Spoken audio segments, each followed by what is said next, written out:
Good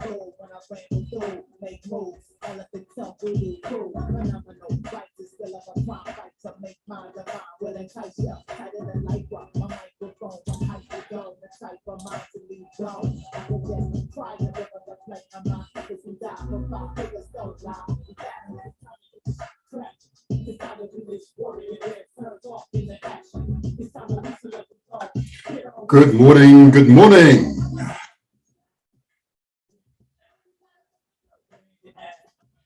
Good morning, good morning.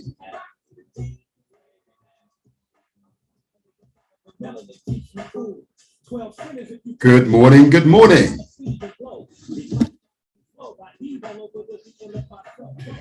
Good morning, good morning. Good morning, good morning.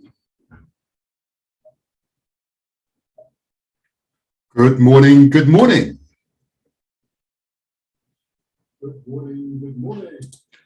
I've heard the wonderful reverberation of my voice. Good morning, everybody. It's 8 a.m. on a Saturday morning. This is The Motivator, usually alongside Lady Chelsea. She's taken her PhD, so she'll be away for a while. If there's any young ladies out there who would like to co-host with me for a while, please. Fantastic experience. Hey, a good person to work with. I'd like to hear from you.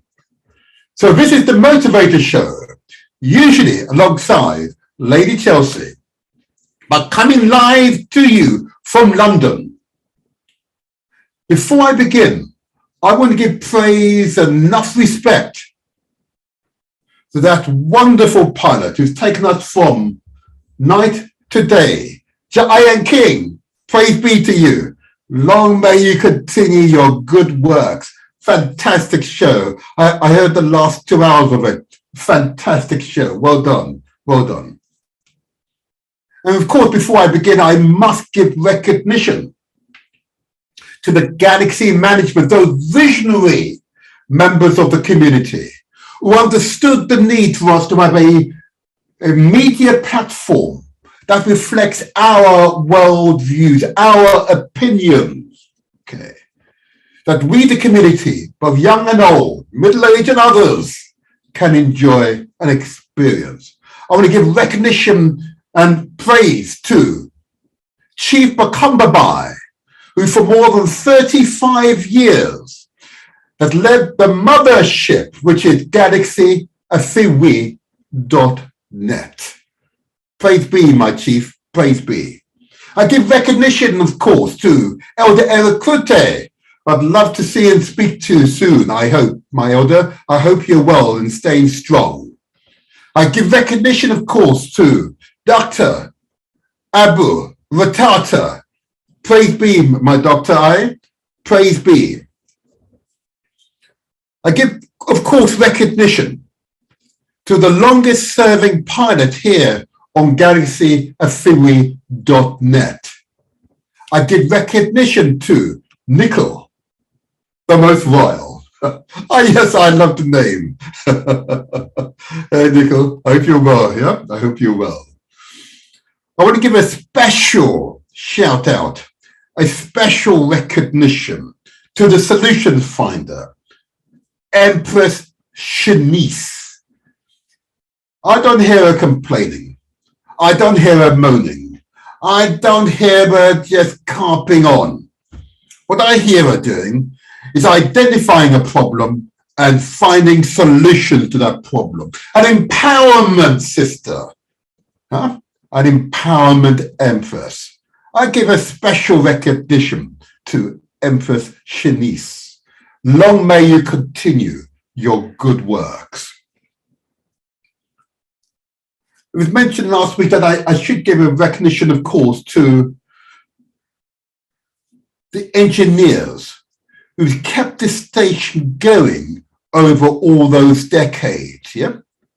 And I've said before, and you remember what Ndedi Nchirwe said to us, it's not Africa's natural resources that is the source of its strength and its power. It's the technologies that derive from those natural resources. So I want to give a good shout out and give respect to the engineers who continue to ensure that galaxy@freeway.net can continue and will continue into the future, because we're always regenerating those engineers, adapting, updating the technologies that we can use to transmit our messages to the community, to the world. I give recognition to the engineers. Of course, I must give recognition, of course, to the listeners who listen to this program week in and week out, who listen to galaxy@freeway.net every day of the week. And the station is transmitted 24 hours a day, 7 days a week. I give recognition to you. Thank you for your listening ears. And those of you who are watching my show, in addition to listening to it via galaxy@freeway.net, my show is also transmitted live via YouTube under The Motivator Show, DE space Motivator Show, equally on Facebook under The Motivator Show, and also recently on Mixcloud under The Motivator Show. So each of those platforms, we are being transmitted live. And if you've not taken advantage of the YouTube channel or Facebook or Mixcloud, please do. Not only can you hear my voice, you can also see me in my glorious splendor. Well, I hope it's glorious anyway. I welcome your listening ears, your visual eyes. I welcome it. And thank you for your support. And those many of you who've given me your support over this time. Thank you very much. And these are exciting times for us as a community, because I can only see progression. Yes, it's not easy. Oh, I recognize that. But continuity, determination, is the key to success. Continuity means that you keep doing it, keep doing it, keep doing it, keep doing what you're doing. Keep doing it, keep doing it. Yeah. Be relentless, relentless, relentless. Keep doing it, and you will be successful. No matter what it is, you will be successful. No matter if you're young or old, you will be successful. If you believe in success, you will be successful. No one, no thing, no object can distract you. You have to be determined to be successful. I know for some of you that's a hard message to hear, but I can assure you, if in doubt, seek advice from those you recognize who are being successful. Or those you love and whose advice you trust, speak to them. You are never alone. And I'm now going to move on to another segment of the show, which has become quite entrenched and has stimulated quite a few debates and discussions and exchanges with me on my sort of daily activities. The health messages. Why is it so important? I consider to be important to give these health messages. Health is your wealth. We have a pioneer on this station called by the name of Dr. Stephen Ferguson. That's one of his slogans. Your health is your wealth, your real wealth. Because you could be a multi-billionaire, but have a weak heart, literally a weak heart that is prone to stop or, you could even have a multi-billionaire and have these basic diseases, which I'm going to mention shortly. Yeah. And there are no treatments for it, effective treatments for them. Mm-hmm. Your health is your wealth. And it doesn't take much money to maintain a good, healthy lifestyle. I can assure you it does not. And if you're in doubt, again, please don't listen to me. Seek professional advice. But I will give these messages out because I know it has affected not a few or a handful, but even a few hundred. I know thousands of people have been affected by these health messages and have given them reason to pause and consider their lifestyle. So I will begin. I ask you to consider the amount of sugar that you are ingesting into your bodies. Okay? This is a particularly important one, because I'm confident when I say that within your family groupings or your friends' network, or indeed in the wider communities, you'll be aware of someone with diabetes.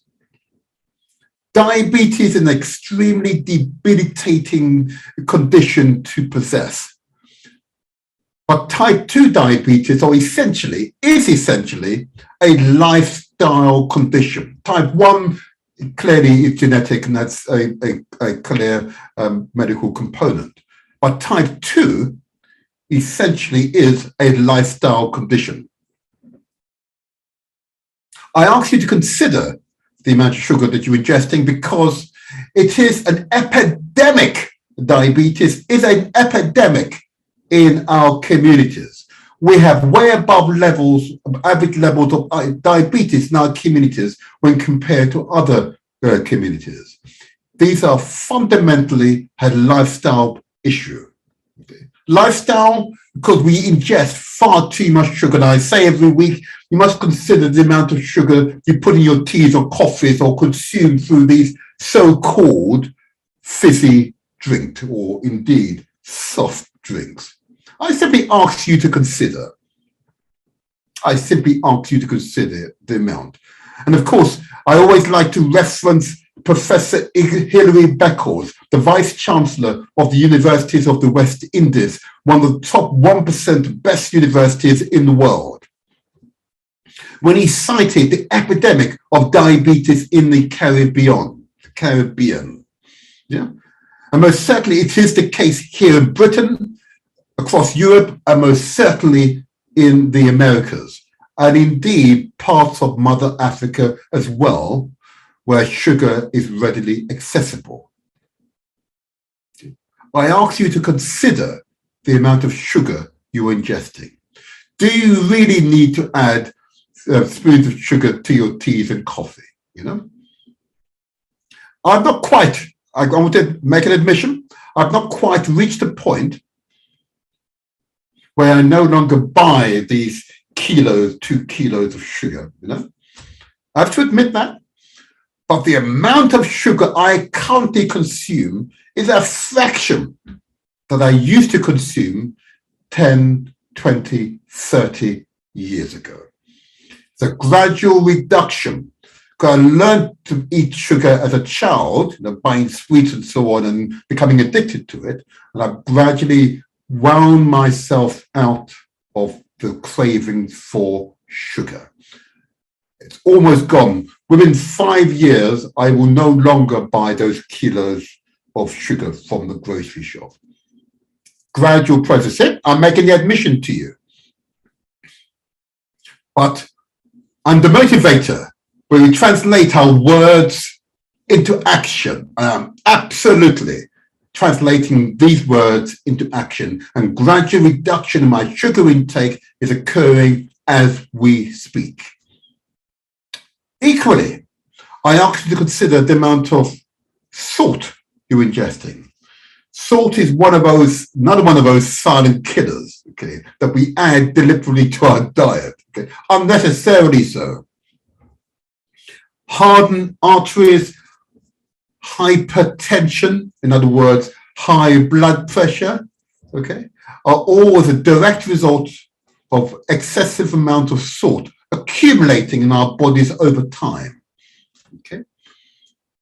I ask you please to consider, why do you buy those cartons of salt? I've successfully taken out of my habit the purchasing of salt from the grocery shop. I no longer buy salt from the grocery shop. And whenever I see a recipe that requires salt, I smile and say, well, I'm not going to add it. I can now taste the food. Yeah, it's not covered with salt any longer. I can now taste the food.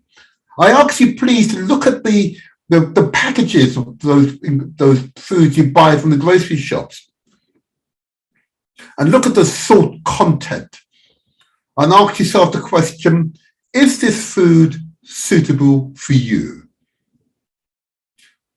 I'm going to admit, once in a while, maybe once every other month, fair enough. Yeah, that's fair enough, you know. But as a frequent ingestion, no. I have to assert to you, no. Don't do it yourself. It won't affect you today or tomorrow or next week or next month or next year or the following year. But I can assure you, it will have an impact on your body as you get older. I ask you please to consider the amount of salt you are ingesting. I equally ask you to consider the amount of fat and carbohydrates you're consuming. Yeah, it is true. If you buy the meat, I've told you the story, going to the butcher, buying this lovely piece of beef, okay, noting all these white streaks in it, and asking the butcher, isn't that fat? Should you not cut it out? He said, no, you know, it's there for flavoring, you know, it makes the meat moist. I can assure you that's complete nonsense, okay? Fat builds up in our bodies, yeah, accumulates in our bodies, accumulates around our organs, yeah, and it becomes part of the weight, you know.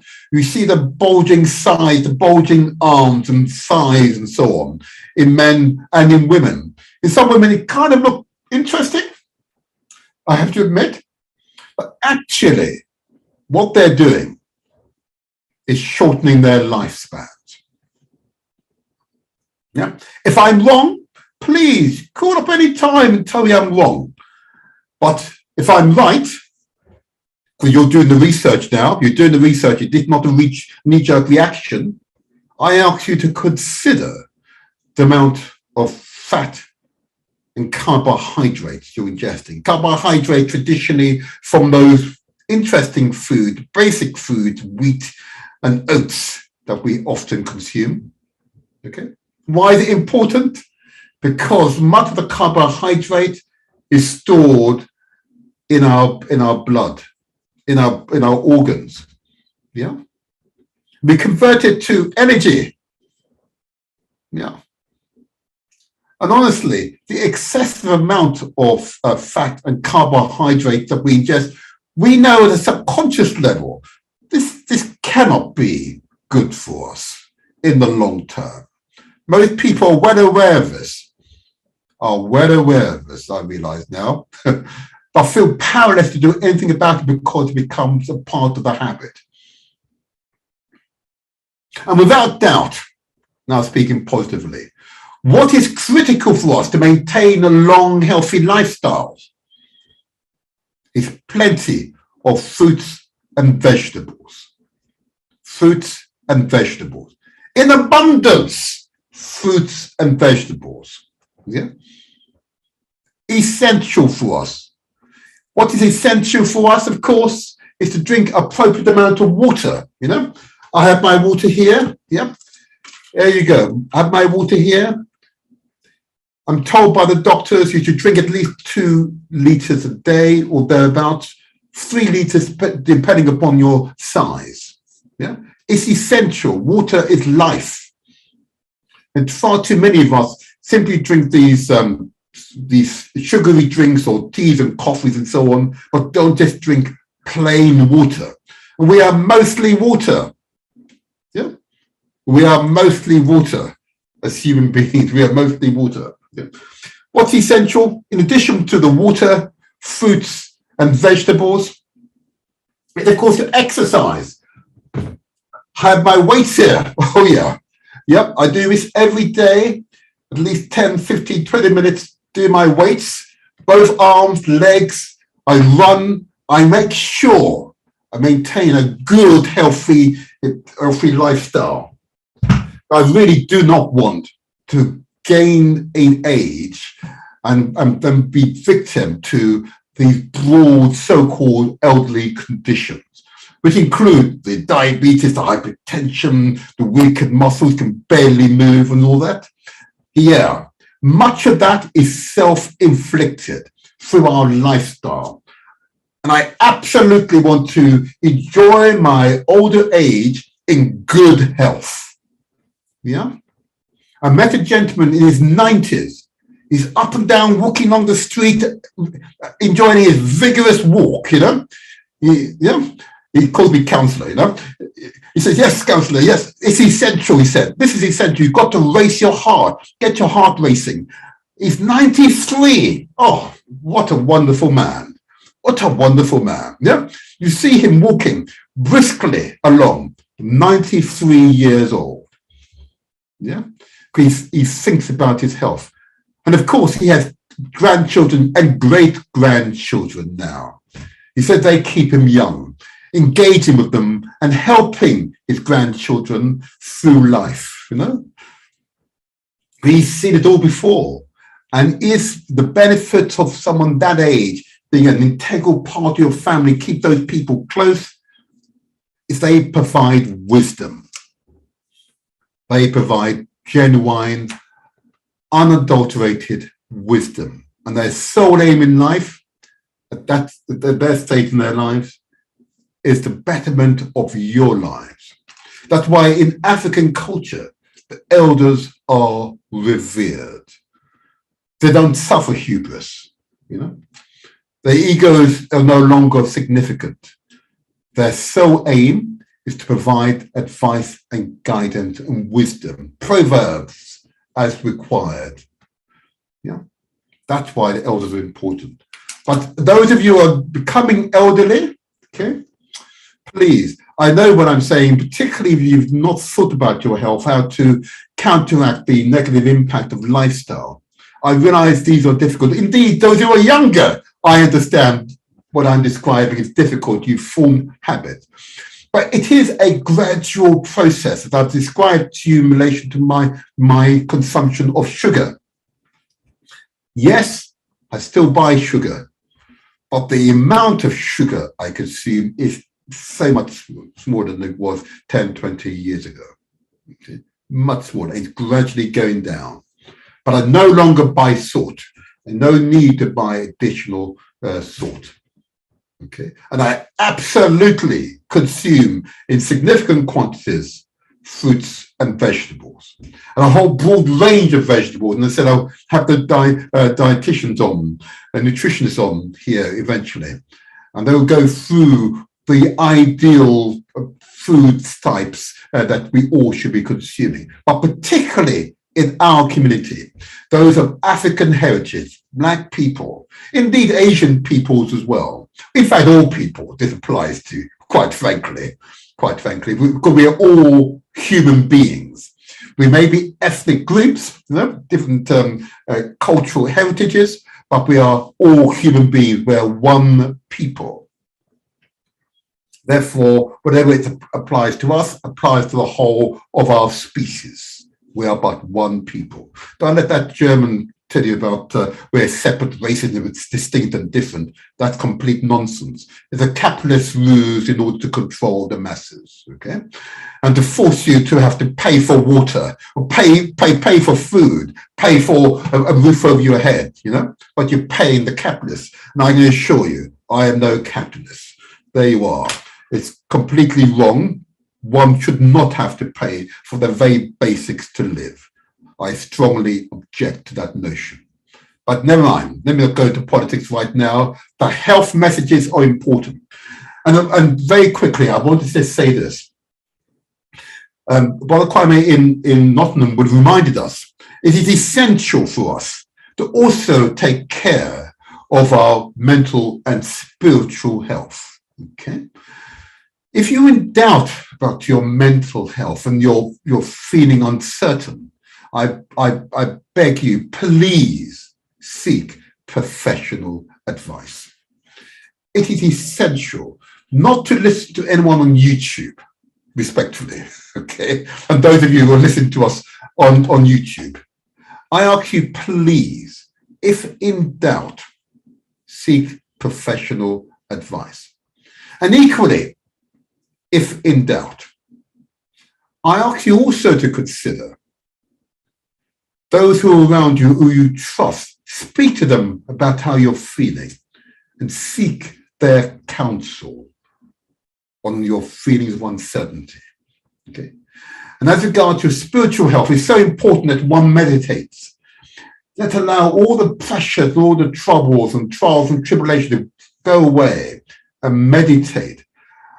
And allow yourself to rise. Allow the energy levels to rise so you can face each day with confidence. It's an essential routine I would urge you to get yourself into. Meditation has enormous therapeutic and spiritual properties to it. It will enable you to raise your energy levels, your confidence levels to face the day. You don't need pharmaceuticals or drugs, you know. You just need common sense to take care of yourself. And another aspect of our health I ask you to consider, that is your sexual health. You recall an earlier contributor to this show, and she highlighted the need for us to take care of our sexual health. If you're encountering a partner for the very first time, why don't you both go to the local sexual health clinic? Get yourself screened. Make sure that you're not going to share an STI, sexually transmitted infection, unknowingly so. It's better to know your true sexual status than not. Then why go into a relationship in total ignorance? I urge you, please, those of you who are encountering a relationship for the very first time, get in the habit. You both go into sexual health clinic and get yourself screened. If you've never been to a sexual health clinic or never had any tests for STIs, I urge you to do so, because you could unknowingly be spreading a sexually transmitted infection to your partners. This is so crucial. I cannot understate why this is crucial. I'm aware that particularly in this country, I can't speak for Motherland of Africa or Caribbean or the Americas, okay? But I can speak about Britain, that in our community, we have persistently above average levels of STI within the communities. This is only because we don't talk about it, or we're not consciously thinking about our STI status. Often you can go to clinics, you don't have to give your real name. You do not have to give your real name, but they will screen you and provide the results to you, and where necessary, provide to you the medication required if it is required. Okay, because we've got the National Health Service, so you do not pay at the point of use. You pay for your health services through our taxes, which is the way I believe it should be. It is important, please, for you to think about your sexual health status. Very, very important. There is no reason why there should be above average levels of STIs in our community. And you recall my guest, she was able to detail the various descriptors that are applied to the various STIs that pervades our community. And I know that some of you are a bit coy on the subject and don't want to discuss it, but I can show you that coyness and lack of discussion is harming you and the community. And if you are a parent, it is so vital, absolutely vital, that you have that discussion with your children, your sons and daughters. Okay? Absolutely important. We must not be coy on this really important subject. Okay? Because it is killing us. It is vital that we behave in a proactive, protective manner.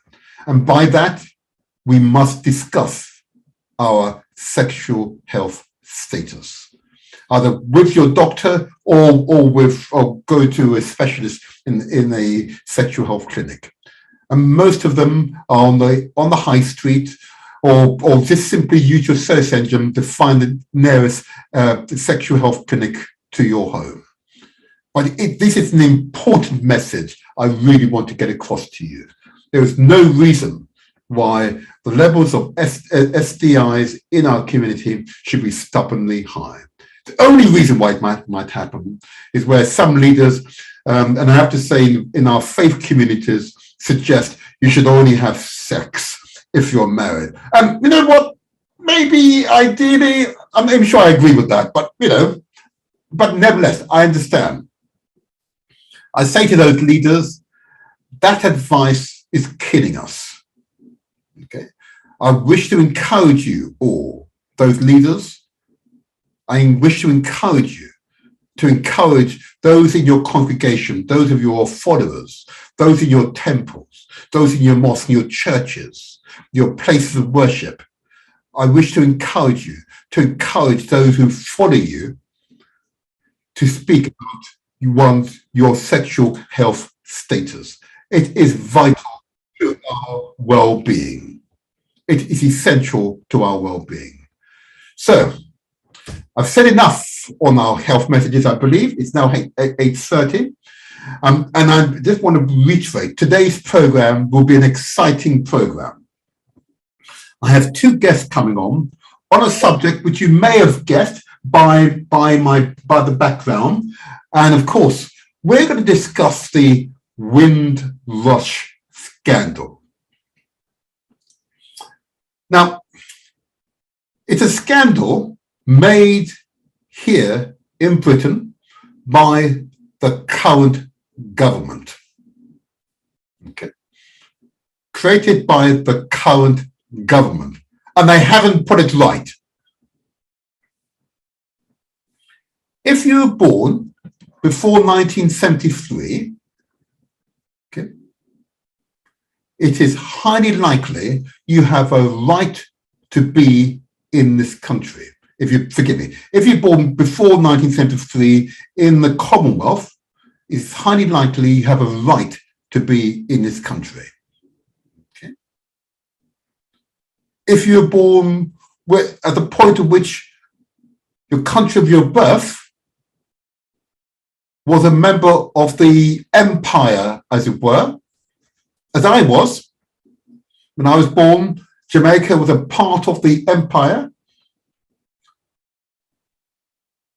All members who are part of the British Empire, or the Commonwealth as it subsequently became known, okay, had the right to abode here in Britain without any paperwork. You had a right to abode. And this is very much under the 1948 Act. I've got it here. Some of you can see it if I get it right now. There you are. You see it on my screen.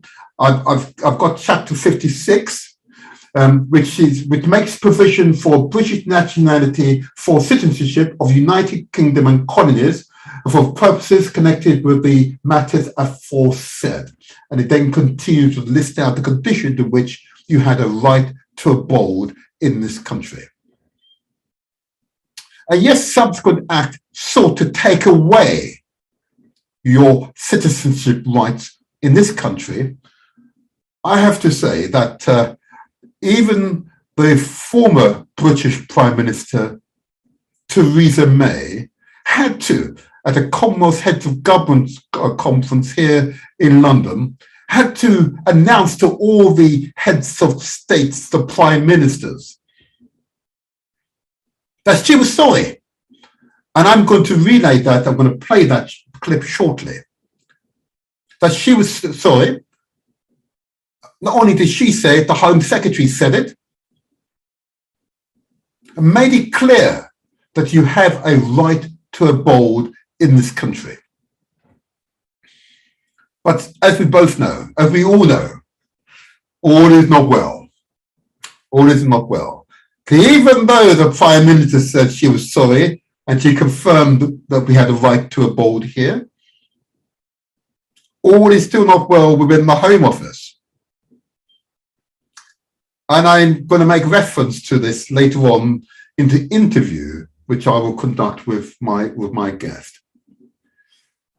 But it's really important for us to consider the implications of the subsequent Immigration Nationality Acts that were brought in 1972-73, which sought to take away the citizenship rights of those who were born in the colonies of Britain, who were covered by the 1948 Act, but still sought to take away their nationality as British, but sought to protect British people who went to Australia and Canada under the Grandparents Act. Now, isn't it interesting? Who is it who went to Canada and Australia? I have to say it, people who look like Her Majesty. A long pause. So there's a strong suggestion that the subsequent Nationality Act, Immigration Act, had an inbuilt ethnic bias to those acts. And I have to say to you, and I say to all those who are listening to, I lament the behaviour of past governments. That might also include the odd Labour government as well. Because I'm a member of the Labour Party, so I can say it. I've got to say I might lament the behaviour of past Labour government and prime ministers who could not find it within their gift to make it clear their positions on this subject. But I want to say to you that we're never going to give up. I make it clear on the other side, on the other side, the Windrush generations are here to stay. I want to say it again, the so-called Windrush generation, or indeed the Windrush pioneers, are here to stay. Because many, like my parents, indeed like myself, have made significant financial contributions through our taxes to uphold Great Britain. Note the word great. Yeah. And worked hard to be good citizens, make constructive contribution to British society. And I'd be damned if I let any government take away my citizenship right as a result of some ethnic bias. I'd be damned if I let such a thing happen. So the guest who will appear today, as indignant as I am, that the direct attacks on those who have a legal right to be in this country, and using the law or parts of the law to take away their nationalities, is indeed a human rights violation. Yes, we need a Windrush Act. And my guest will indeed articulate the reasons why the Windrush Act is important, to enshrine in law what is innately and blatantly obvious to all those who are responsible both to frame the law, lawmakers, and to implement the laws, and to articulate the laws. This is really an important subject, because it is not simply a question of justice, it's a question of morality. How could you do such a thing? How could you do such a thing? Send your leaders to the Caribbean and urge healthy men and women in their prime of their lives, leave the Caribbean in particular and Africa, and to come to Britain, post-war Britain, to help you rebuild Britain so the great will have some significance again. And you attempt to treat members of my own community in that manner, I'd be damned if I let you get away with that. Sorry, that third time I've used that word, but I did want to communicate the strength of the feeling on the subject. As I said, my guest will articulate the position far more eloquently than I soon. But I want you to listen to and indeed watch a video of Theresa May speaking at the Commonwealth Heads of Government meeting a few years ago. And just listen to what she said. Let's see if I can get this to work first time, if I can. And you'll hear from her mouth what we all know to be true. What we all know to be true. Let me just bring it up on my screen. And there we go. I'll get this up on the screen. And this is a clip from the Guardian News. Okay, give recognition to Guardian. And I'm going to play it now. Listen carefully. And I want to reiterate how much we value the contribution that has been made by Commonwealth citizens who've made their life here in the UK to the United Kingdom. I particularly want to acknowledge that as we come together and celebrate the Commonwealth and the ties between us and the connections between us at Chobham. And particularly the Windrush generation helped to build the country that we are today. And I want to dispel any impression that my government is in some sense clamping down on Commonwealth citizens, particularly those in the Caribbean who built a life here. I take this issue very seriously. The Home Secretary apologised to the House of Commons yesterday for any anxiety caused, and I want to apologise to you today. Those who arrived from the Caribbean before 1973 and have lived here permanently without significant periods of time away in the last 30 years have the right to remain in the UK. And as do the vast majority of long-term residents who arrived later. And I don't want anybody to be in any doubt about their right to remain here in the United Kingdom. This issue has come to light because of measures that we introduced recently to make sure that only those with a legal right to live here can access things like the NHS and rented accommodation. And this has resulted in some people who, through no fault of their own, has resulted in some people now needing to be able to evidence their immigration status. And the overwhelming majority of the Windrush generation do have the documents that they need. But we're working hard to help those who do not. And we've put in place a number of measures to deal with that, which the Home Secretary announced yesterday. She's going to set up a new dedicated team, a helpline, to help people evidence their right to be in this country and access services. It will be tasked, the job of this team will be to help these applicants demonstrate that they're entitled to live in the UK, and it will be tasked with resolving cases within 2 weeks of when the evidence has been produced. Wow, did you hear that? She said within 2 weeks. Now, I've got to tell you that if that was actually happening, we might have a different view on the Home Office and the current Home Secretary. And I'm going to put that question to my guests when they arrive. Once you've got the evidence, does it really take 2 weeks? Is that 2 weeks for what? Let's see, to gain a British passport, what you're actually legally entitled to? I'd be interested to find out from my guests when they arrive, okay?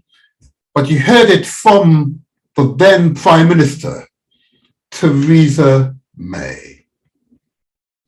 If you arrived before 1973, she said, okay, and not been out the country for any significant amount of time, okay, and you came here from a Commonwealth country, you had a legal right of abode here in Britain. Full stop. A legal right to abode here in Britain. And note that word, and I'm going to ask the my guest later on, what does that mean abroad? Does it mean that you're given one of these ID passes, okay? Or does it mean a British passport? Right? Is there a distinction in those words, Is there a distinction in those words? I wonder. But he did say it. It's a matter of public record now. And it had been repeated even by the current Prime Minister, okay? But the current Home Secretary's behaviour, it's an interesting question. If I could get an audience with the current Home Secretary, that would be interesting. I'll give it a try. I wonder if she would concede to be interviewed on a platform controlled, so financing controlled by our community, as opposed to one of the traditional PLCs, okay? Because there are a number of direct questions I'd need to put to her about the performance of the Home Office. And I will raise with my guests when they arrive the Wendy Williams report, but the original and more recent update on the performance of the Home Office when processing so-called Windrush cases. Because there is a clear message here, a clear message that we need to take on board about the performance of the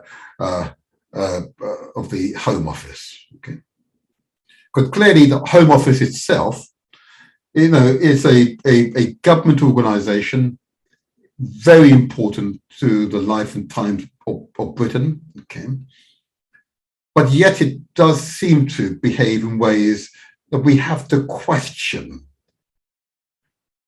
Why is it performing in this way on this subject? Why it does appear in some cases to be a very difficult process. If you didn't need a passport to arrive here, in the early 60s, didn't need a passport, you didn't need anything really, or you just need your ticket to get here. If you didn't need all those things, why would you ask such persons for a passport or proof when you arrive? When you can easily tell through the education system that person attended the infant, primary school, secondary school, and quite possibly went on to university or college or did an apprenticeship and so on. All that is recorded. So you have a large amount of information, significant amount of information on the individuals who are approaching you. It shouldn't be for the individuals to have to proactively go out and seek out every institution that you've interacted with to prove that you've been here for 20, 30, 40, 50, 60 years in some cases. Can you imagine, after 50 years of living in the country, then to have your identity, your nationality questioned, where you can't access some public services? That is a human rights violation by any stretch of the imagination. So it is interesting. It is very interesting to listen carefully. You know what I'm going to do? I'm going to play the clip again, because I know that there are not a few hundred, but a few thousand people from my community who are listening to this, who are members of the Windrush pioneer generation, who have not come forward, who are actually entitled by law to live in this country. The 1948 Act, get it that way, 1948 Act made it clear. The 1948 Act made it clear. United Kingdom and colonies. Okay? It made it clear of your entitlement. I know some of you are intimidated by the behaviour of the Home Office or indeed the police. And you've heard of these aeroplanes deporting members of the Windrush pioneer generation. And indeed their children, subsequent children, of course, who've already known Britain. I want to urge you all, really urge you all, to think carefully. If you haven't come forward, to come forward. As I said, my two guests, when they arrive, will set out how you can come forward. The general advice is that you should seek legal advice before approaching the Home Office. That's I think, a prudent step. As I said, the current Home Secretary, I'm sorry, Priti Patel, don't always give us confidence that your officers will treat the applicants with the care and attention and sensitivity that they deserve. Okay. And I know that may be your style, in terms of maintaining a political hardness about you. But those of the Windrush generation need to have confidence that if they come forward, that they will be treated sensitively and with respect. The management of the compensation scheme for those who've been disadvantaged as a result of the illegal action by state bodies, okay, who sought compensation, yet the management of that scheme seems to be a complete mess, despite the fact that the Home Office is a very well-resourced agency. It is an agency within agencies. It's particularly well-resourced. It is almost inexplicable that an agency that well-resourced cannot manage a compensation scheme properly. And I will allude to the Wendy Williams update report, where she indeed laments the performance of the Home Office and the compensation scheme, and indeed the process of processing legitimate Windrush pioneer applications. So I'm going to play this again, because I know some of you don't actually believe what I've just said, and in fact that you have an entitlement to be in this country. No matter what they say to you, they're going to set it up again for you. And no matter what is said to you or inferred by anyone, even a police person that know you or not, if you arrived there before 1973, you've not been out the country for any appreciable amount of time, and you were born in the Commonwealth, yeah, or the colonies, as is phrased in the 1948 Act, you have a legal entitlement to be in this country, okay? It is enshrined in statute, okay?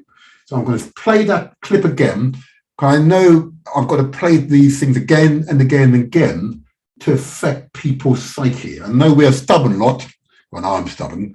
So you've got to hear it again and again, and then you've got to observe what happens when our fellow brothers and sisters experience. We value the contribution that has been made by Commonwealth citizens who've made their life here in the UK to the United Kingdom. I particularly want to acknowledge that as we come together and celebrate the Commonwealth and the ties between us and the connections between us at Chobham.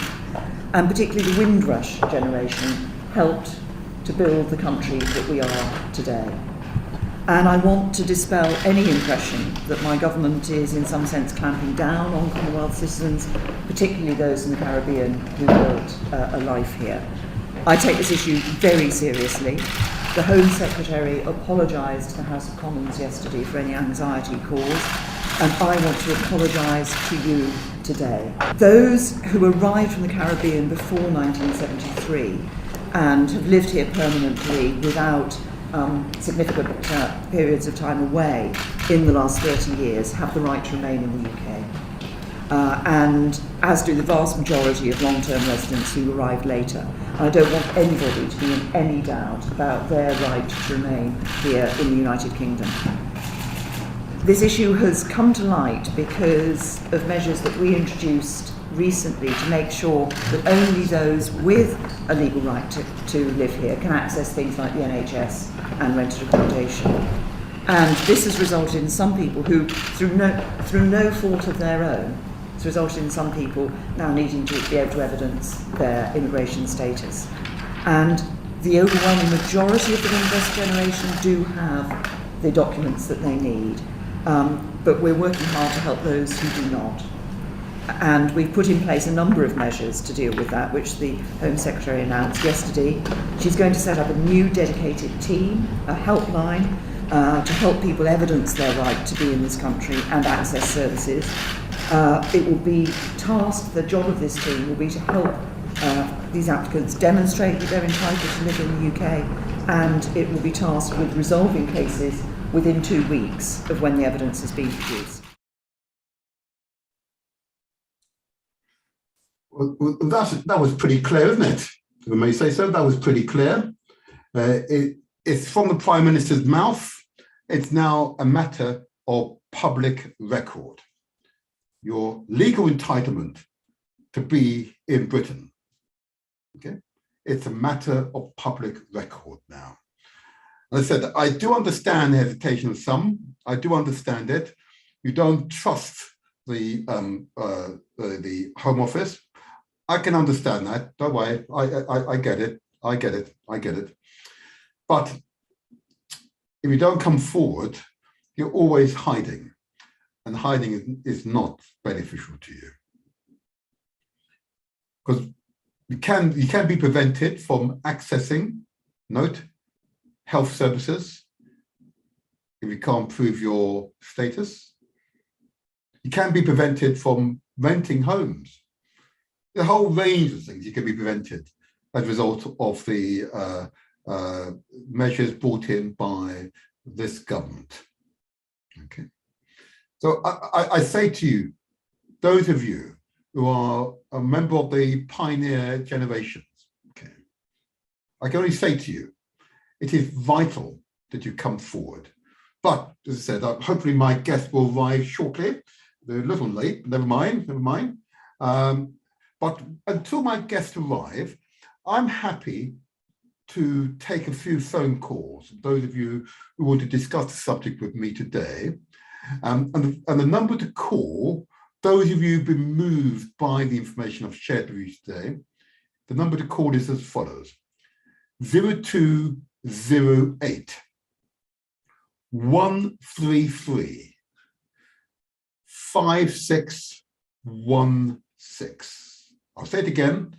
If you've been moved by the subject of the show today, which is solidarity with the Windrush pioneers, I'm going to call them not generation, pioneers.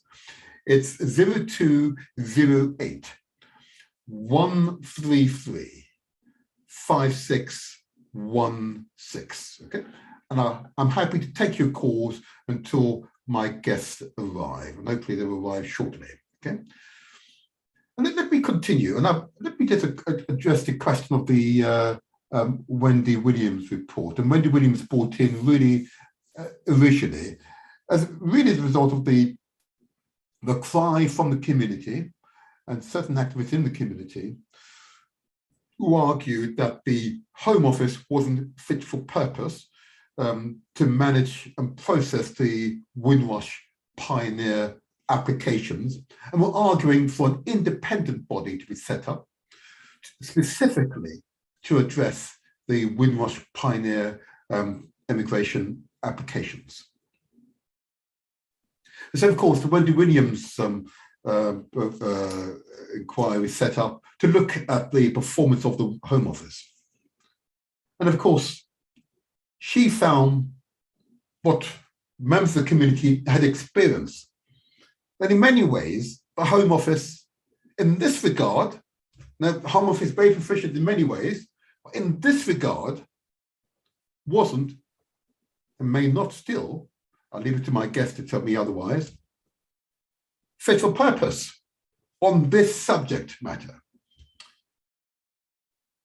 I've said it here before that I often I'm concerned for English, Irish, Northern Irish specifically, Scots and Welsh people for their worldview. I've got some sympathy for it, but I've been through the English education system.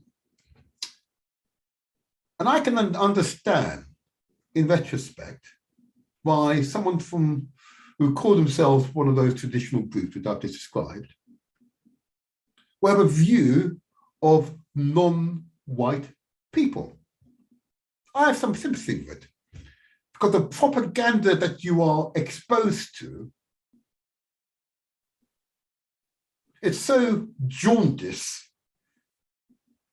it is so untrue, yes, untrue, about cultures and traditions and civilizations that came before Britain was formed. It is so jaundiced that if I were not of this hue, this well-melanated hue, I suspect I might have a view on non-white people that would not be complimentary.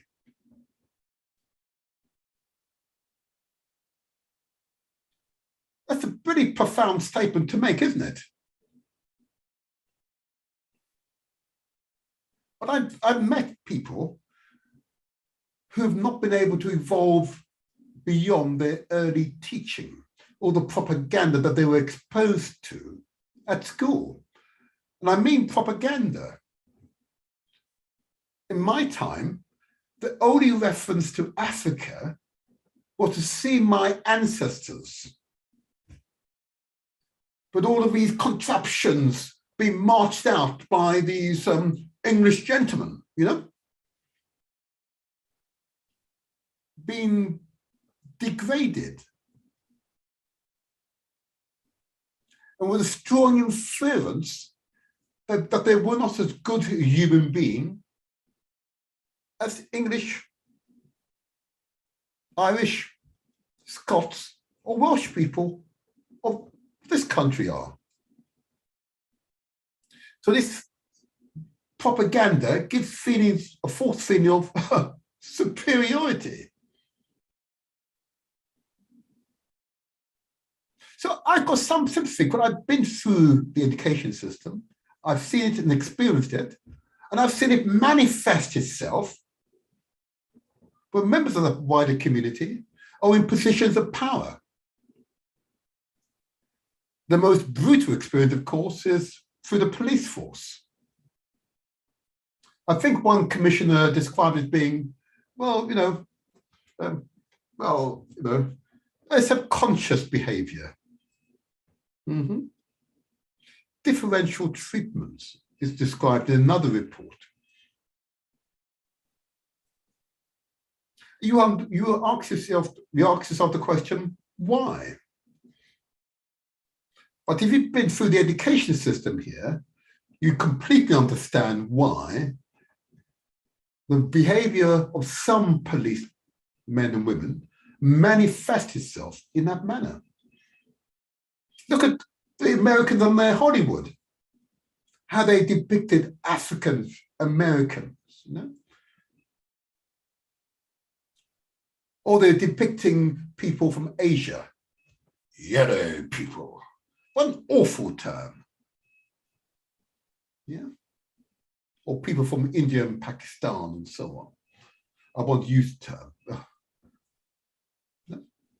So it's little wonder that they manifested in their adulthood, because they've been indoctrinated to behave that way. And I say again, it starts with the monarch. Unless the monarch sets examples, unless the monarch hugs people of a different hue, unless the monarch gives and exalts the contributions of people from the Commonwealth, unless the monarch makes it clear of the expectations she has, the monarch has, of the subjects here in Britain, what you have is the behavior of officers within the Home Office or the police force, or dare I say it, in the health sector, and so on and so on. So it does require a change in the leadership attitudes if we're to see genuine change and improvement of unity within Britain. Note I didn't use the word great this time. I simply said Britain. You can't be so great if you behave in that manner. And if the Home Office is still found to be not fit for purpose, you're not so great. So I urge you all to think carefully about that particular point. I know that there are people who will be watching this and questioning the veracity of my statements. Okay. I say to you, you know what?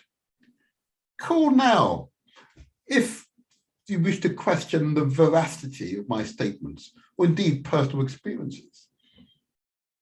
The number is 0208 133 5616. I welcome your call. I welcome your call. I'd be really interested to hear what you have to say. It is vitally important that we are honest, that we have honest, mature discussions. Okay. Although I want to reiterate the word some, not all, some. Now, I've mentioned previously on this show, I'm a proud member of the Labour Party, as well as being a local councillor. Okay. I want to express my profound gratitude and appreciation to members of the Southwark Labour Party, okay, and specifically the Southwark Labour group of councillors, who very recently voted for a change in our standing orders. A change which recognised that in this London Borough of Southwark, the continental African Caribbeans, or Black, or indeed mixed race communities are nearly half the local population. And of course, in the Labour Party's national rulebook, within the party, there's a strong desire, a very strong desire, that the parties should represent the communities that we serve. So of course, here in Southwark, of course, being nearly half the population, quite rightly, the Southwark Labour was able to amend the standing orders to ensure in all leadership positions, half the leadership positions, or thereabouts, should be given over to members of the Black ethnic community in Southwark. It's the first time in a generation, in many generations, the Southwark Labour Party has made this change in recognition that if you're nearly half the population, just like women, if you're nearly half the population, you should seek to represent that community, and therefore you enshrine it in your internal documents, a recognition that that community should be an integral part of the leadership within the local party. I'm immensely proud, therefore, of the Southwark Labour Party. If only the Home Office could reflect such dynamic and futuristic leadership. If only the Home Office could do so. But anyway, never mind. I believe we've got our first guest. I'm waiting for my other guest, Anthony, but hopefully he will arrive imminently. But nevertheless, I see we have Jack. Could I call you Jackie or Jacqueline? You know? Jackie's fine. Oh, Jackie's fine. Yes, I do apologise. I don't know if you got my message. I was going to be a little bit late. I do really apologise. Don't you worry, don't you worry. I believe I'm waiting for Anthony, and I couldn't get through to him, so I'm sure he will arrive imminently. Okay. But Jackie McKenzie, welcome to the Motivated Show. Okay. Thank you. I know we've got a lot to get in now in a relatively short period of time, but it's fine. It's fine. And I've played a clip. You may not have seen the clip of Theresa May apologising and recognising that if you were here, in fact, I'm going to play it again. I want you to hear this one. I want to hear your comment on what was actually said. And I'm just really aware that our community, we're very stubborn people, and we need to hear these messages again and again to believe it. And of course, as we both know, it's actually, we've got to always take a view that, here we go, play it one more time. And I want to reiterate how much we value the contribution that has been made by Commonwealth citizens who've made their life here in the UK to the United Kingdom. I particularly want to acknowledge that as we come together and celebrate the Commonwealth and the ties between us and the connections between us at Chobham. And particularly the Windrush generation helped to build the country that we are today. And I want to dispel any impression that my government is in some sense clamping down on Commonwealth citizens, particularly those in the Caribbean who built a life here. I take this issue very seriously. The Home Secretary apologised to the House of Commons yesterday for any anxiety caused, and I want to apologise to you today. Those who arrived from the Caribbean before 1973 and have lived here permanently without significant periods of time away in the last 30 years have the right to remain in the UK. And as do the vast majority of long-term residents who arrived later. And I don't want anybody to be in any doubt about their right to remain here in the United Kingdom. This issue has come to light because of measures that we introduced recently to make sure that only those with a legal right to live here can access things like the NHS and rented accommodation. And this has resulted in some people who, through no fault of their own, has resulted in some people now needing to be able to evidence their immigration status. And the overwhelming majority of the Windrush generation do have the documents that they need. But we're working hard to help those who do not. And we've put in place a number of measures to deal with that, which the Home Secretary announced yesterday. She's going to set up a new dedicated team, a helpline, to help people evidence their right to be in this country and access services.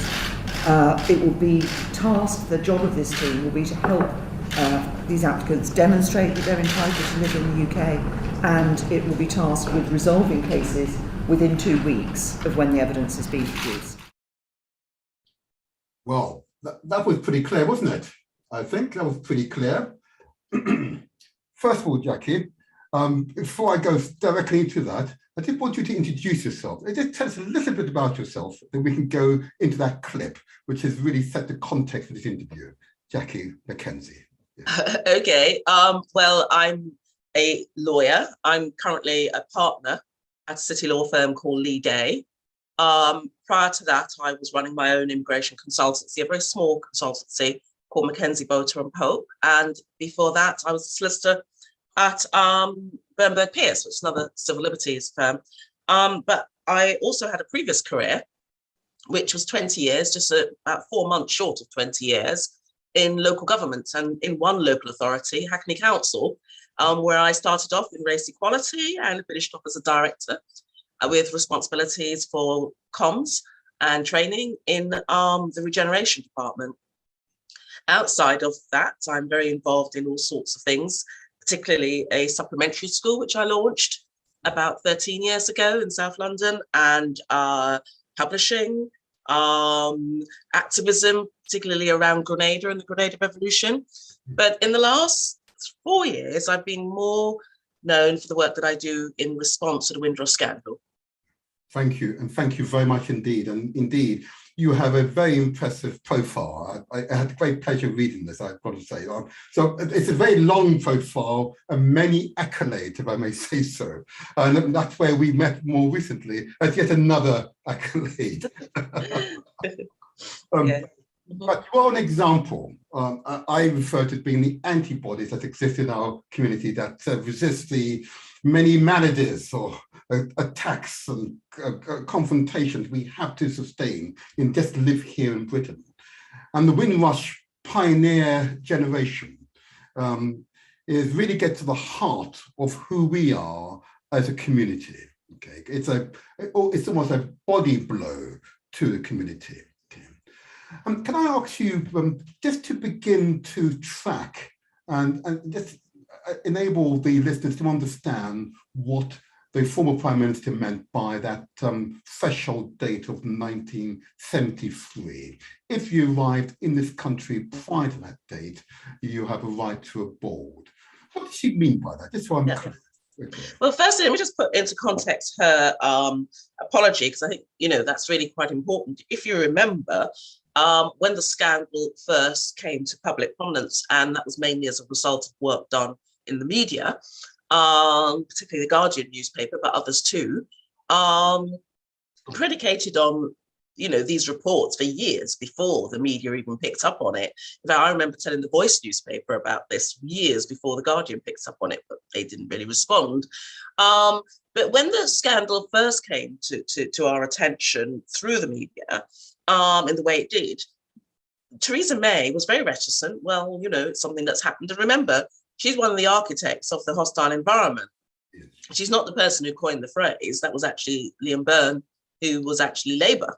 So, both left and right are as bad as each other when it comes to treating our people really poorly, not only on every measure, but particularly on immigration. But she had absolutely no intentions of apologising, was very reticent, sort of shrugged her shoulders and said it would be sorted out. But what happened, just by dint of coincidence, we had the Commonwealth Heads of Government meeting taking place in London the very week in April. I think they started on the 12th of April, 2018, when she was misbehaving. And very surprisingly, Andrew Holness, who, and I say surprisingly because he would be an ally, a natural ally of Theresa May, because his party is a Conservative party and they are both members of the International Democratic Union, which is a right-wing international forum. So we wouldn't have expected him to speak out against somebody who's a kindred spirit, but he did. He did. He put his people first, in the way he's done with reparations recently, and also with the royal tour. So, we're seeing some really positive things coming from him. So he spoke out vehemently, made that really powerful speech. And of course, all the other prime ministers from mainly the Black Commonwealth countries were here for that meeting. The Grenadian prime minister had words. He too is a member of that union and also on the right, but he had words mainly because one of the first deaths associated with the Windrush Scandal was actually a Grenadian, my own client, next to Bristol.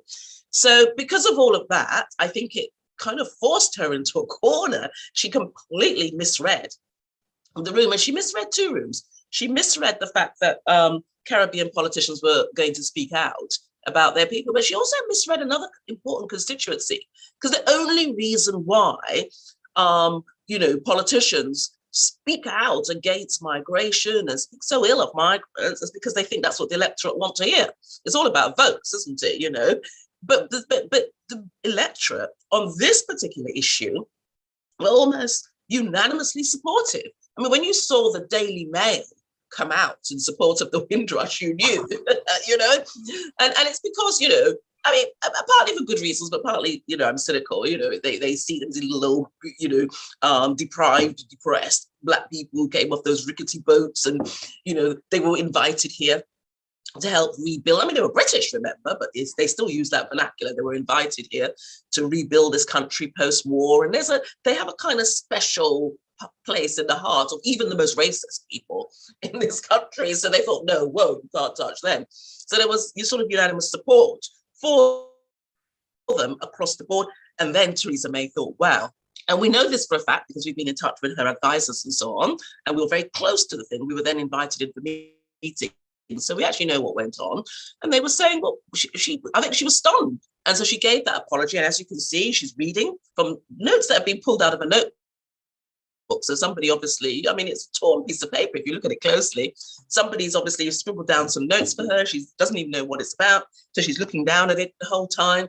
She's nervous because it's probably the first time she's been in a room with so many Black people and powerful Black people.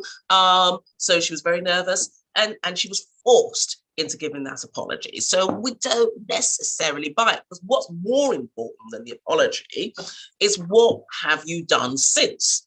And I'm sure we're going to come on to that if there's time. But what they've done since shows that the apology lacks some level of sincerity. Now, you asked about 1973, because you'll be aware that when the Windrush generation first arrived, they were met with much derision and much scorn. And even Clement Attlee, who was a Labour Prime Minister, didn't even want the boat. Well, it wasn't so much him, but it was 11 other Labour MPs didn't actually want the boat to anchor at Tilbury. And he then considered what should happen. And remember, the people on that boat, this is 1948, not 1848. People on the boat are free men and women who bought a ticket to come to the UK on this supposed invitation, but they were British citizens or British subjects, and they chose to come here. And he, in response to the telegram from the 11 Labour MPs about what should happen to that boat, wanted to turn it round and send them off to a peanut plantation in East Africa. And that's Labour. That's Labour. So we had him, and we had the Enoch Powell speeches, which everybody watching this will know about them, so we won't go into any detail about them. And of course, they thought, no, we've got to close the door. So we had that piece of legislation, the 1971 Immigration Act. But we talk about the 1st of January 1973, because as you know, you get a piece of legislation with a date, but it's the date it's enacted. And so it was enacted on the 1st of January 1973, and it effectively had the role or the impact of closing the door on further Commonwealth countries. And it was predicated on racism. We just don't want any more of these people in this country. And there's other pieces of legislation that's important, but it actually goes back, in terms of your automatic rights, that goes back to 1948. And in terms of all the problems we're seeing, as we cannot divorce Windrush from deportation. So in terms of all the problems we're seeing with the descendants of the Windrushers and children, that comes partly from that piece of legislation, but also from the British Nationality Act in 1981, which was enacted in 1983, which actually meant that if you were born in the UK, irrespective of your parents' status, you're no longer automatically British. So in America, if you're born there, if your parents came in across a wall from Texas or Mexico, or on a dinghy from Cuba or wherever you came in from, you're American. But we no longer have birthers' rights. So we saw from 1948 coming right up to 2012 legislation, all having the direct effect of closing the door and making it more difficult, not just for people who were born under the Union Jack and who were born as British subjects or British citizens, but also their descendants. And now culminating in the Nationality and Borders Bill, we're going to see that even people who think they're quite safely here, if they have access to another citizenship and you don't have to have a passport of that country, you can just have the entitlement. So in my case, I'm entitled to Canadian citizenship and Jamaican citizenship. By dint of that, you can have your British citizenship stripped from you if you meet a particular criteria. And usually you'd have to commit a crime, that's true. But as we know, it's very easy for a Black person to be accused of a crime. We know from the David Lammy review that we get sentenced worse. We even get prosecuted more onerously. Thank you, Jackie, and thank you for that very clear response. I want to now just take us forward to the heads of government announcement by Theresa May. So she made it clear that you're entitled to be in this country, to abode. Okay. Yes. She didn't say a British passport, but abode. Okay, that's my first question. Then my second question: how has the Home Office managed, if I may use the term, Windrush pioneer generation applications to date? So that's a really interesting question, because obviously, there's a whole row about this. 2 days ago, we had the part 2 of Wendy Williams's Lesson Learned review. And although Wendy, to be fair to her, is actually looking at something completely different than how the scheme's managed, she's actually looking at how did we get to the scandal in the first place, and the organisation and structural problems in the Home Office. But she has touched very briefly on the Windrush compensation scheme. And as you know, the Home Affairs Committee and also the various committees, National Audit Office, an organisation called Justice, ourselves. We're constantly doing reports and writing about how badly the scheme has gone. However, the main issues in response to your question are this. So when the scandal broke, the Home Office thought that about 50,000 people were going to be impacted upon. And that's based on census data about who holds a second nationality passport, or people who gave evidence when they filled out their census forms. So they were able to use that data and extrapolate. We ourselves also did some what I'd call mapping, mainly by using data from high commissions. And that showed we got to about 40-something thousand. And of course, we were doing it unscientifically. So we know, therefore, that the figure's upwards of 40,000 in terms of people who are going to be impacted. So far, the Home Office has issued status documents to about 13,500 people. I think that's partly because they are not recognising as returning residents large numbers of people from West Africa. So large numbers of Ghanaians and Nigerians who are entitled to be recognised as returning residents, because, you know, the Ghanaian and the Nigerian, particularly the Nigerian experience was a very different one. They came here, they studied very hard, weren't really having much of the crap going on here, and went back. But they were here for long enough to have been granted, or some of them had right of abode entitlement. They had all sorts of different status. Some of them had settlement. And I don't know if you or your listeners are aware that if you had indefinite leave to remain and stayed out of the country for more than 2 years, you lost it. And we've always argued, well, people didn't know that, so that should be restored. You know, when you've got to tax your car or do your TV license, you get a reminder, don't you? You know, it was only 500,000 people in the country that we would describe as part of the Windrush generation, excluding the descendants. There should have been details. This is a country that tracks everybody and keeps details of everybody. Why didn't you tell them that? Because you didn't. We believe that that status should be restored.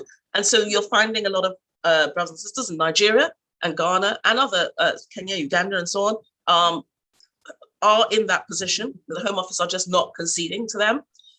So I think they account for several thousands. But we've also got people in the Caribbean and Asia, parts of Southeast Asia, who aren't being coming back. But the Home Office seem to, where particularly the Caribbean people are concerned, they seem to have been a little bit better.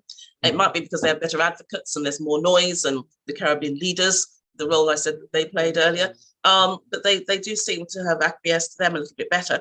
And the largest group of people impacted upon are Jamaicans.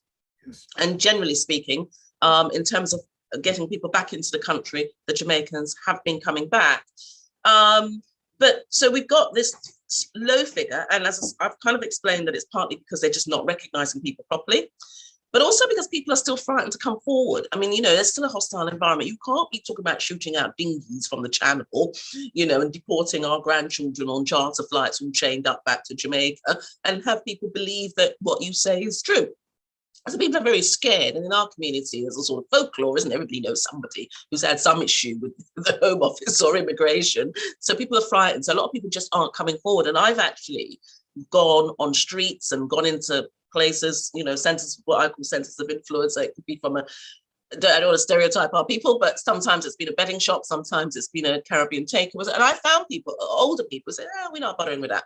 But I've managed to pull them out and I said, no, you must deal with this. You must resolve your status. Churches, particularly, have been quite important in this. So we have been able to regularize or get people to regularize their status who wouldn't have done so. Otherwise, it wouldn't have been thought.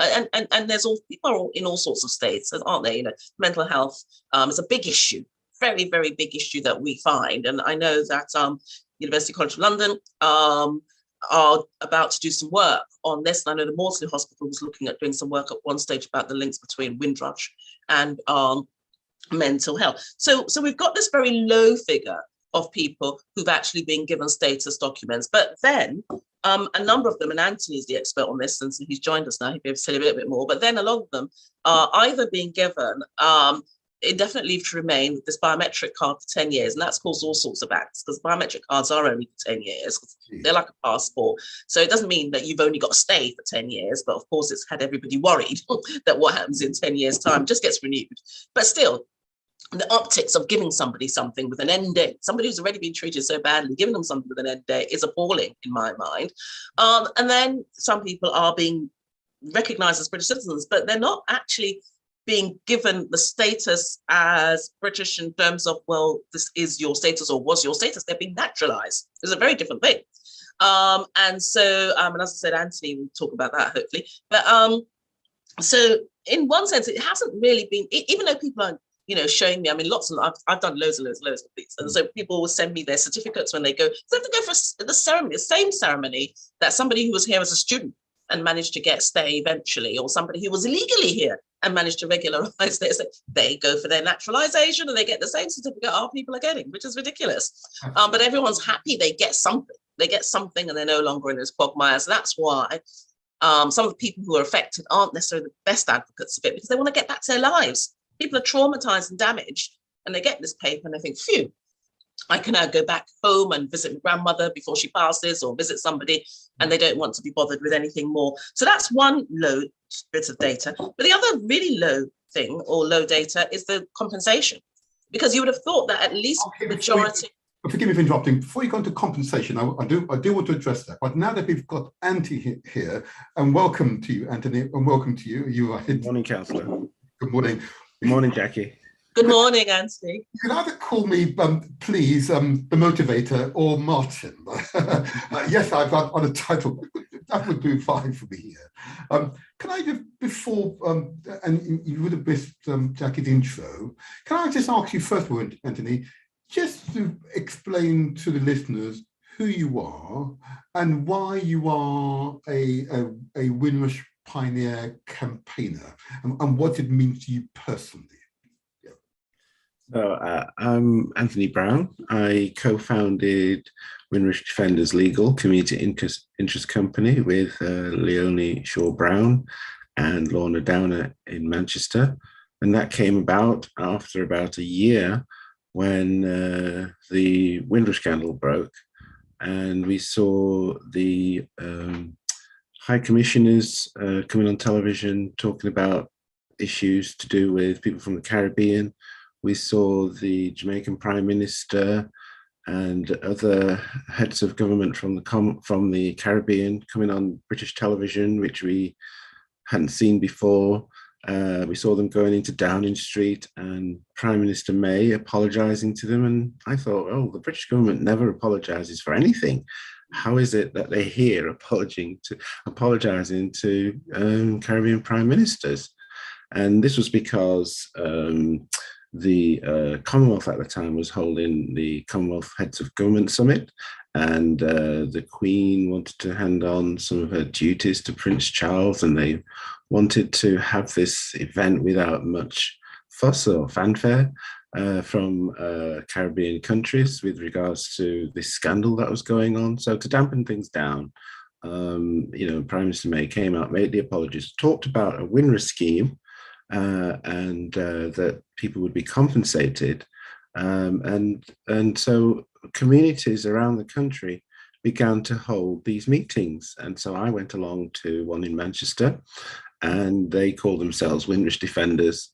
And I gave my story as to what had happened to me, because I had been threatened with deportation in '83. So this hostile environment goes back quite a long way. But people think that it's just because of Theresa May's legislation in 2014 with the Immigration Act 2014, which required people to produce documents when they wanted to go to their hospital, when they wanted to keep their job, when they wanted to open a bank account, get a driver's license, and so on.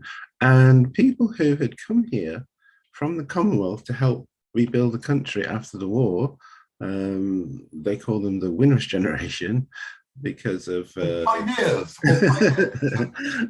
they call them the Windrush generation because a large number arrived on the Empire Windrush on the 22nd June 1948. An important date. If we get time, I'll tell you something else about the 22nd of June 1948. And so they came here as citizens. They were citizens of the United Kingdom and Commonwealth, just like you had citizens of the United Kingdom and Commonwealth in England, in Scotland, in Wales, in Northern Ireland. They were all citizens with equal status, and so they came here as citizens. But as Jamaica became independent, as Trinidad became independent, the government here legislated and took away their citizenship without notice. Without notice.